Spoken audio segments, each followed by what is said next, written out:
vers une psychologie intégrative. Articulation de l'anthroposophie aux thérapies comportementales et cognitives. Cognition, schéma et pensée. Les pensées, les schémas et les distorsions selon les thérapies comportementales cognitives et émotionnelles.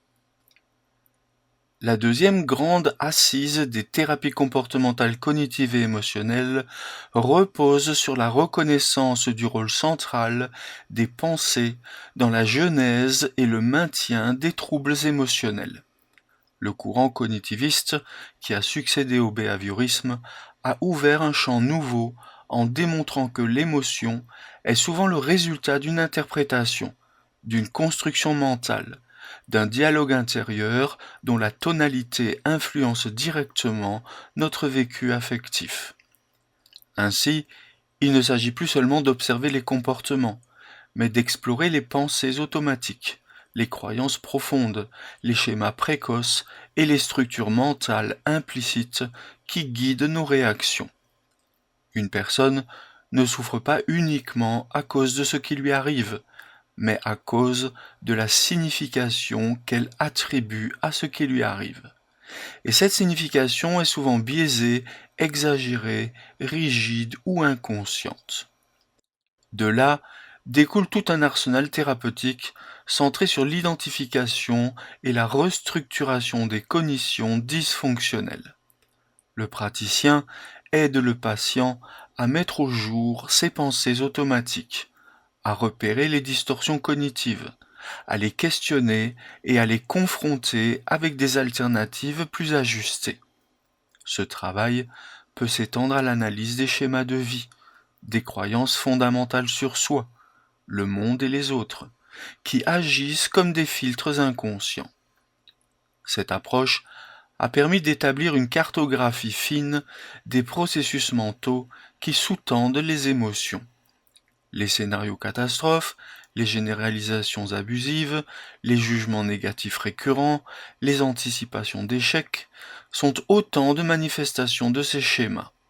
La thérapie cognitive permet alors de désamorcer l'intensité émotionnelle en modifiant le contenu des pensées, en cultivant des perceptions alternatives et en installant une plus grande flexibilité mentale.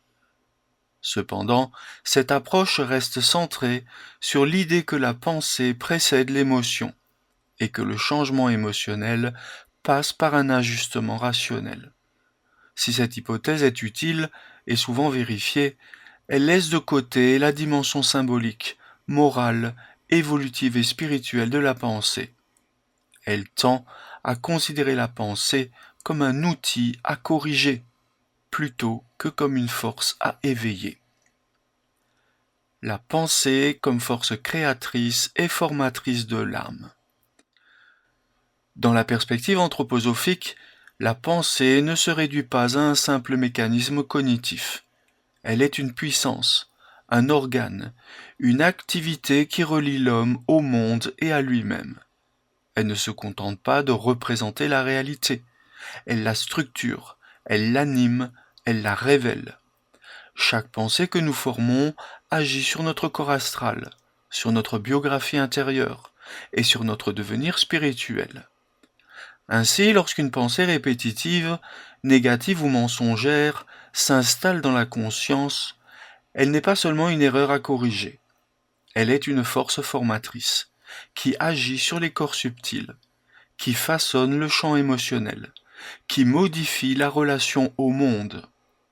Les schémas mentaux ne sont pas que des résidus de l'éducation ou de l'environnement, ils sont aussi l'empreinte de choix anciens, de tendances profondes, de mémoires karmiques en cours de résolution. La pensée est donc un espace de liberté. Elle peut asservir ou libérer. Elle peut figer ou transfigurer.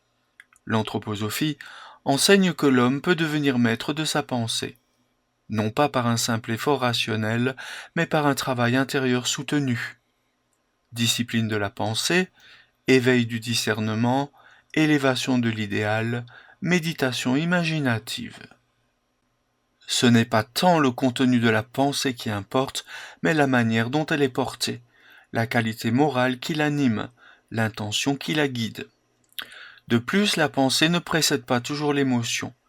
Elle peut en être le fruit, le miroir, le prolongement. Dans bien des cas, une émotion profonde réveille une pensée latente ou une mémoire ancienne. La relation entre pensée et émotion est donc circulaire, dynamique, évolutive. Il ne suffit pas de remplacer une pensée négative par une pensée positive. Il s'agit de découvrir l'origine intérieure de cette pensée, de comprendre pourquoi elle s'est installée, ce qu'elle exprime, ce qu'elle cherche à défendre ou à éviter. Dans cette optique, la restructuration cognitive devient un travail de l'âme sur elle-même. Il ne s'agit pas d'aligner des arguments, mais de transformer le regard porté sur soi, sur les autres et sur le monde.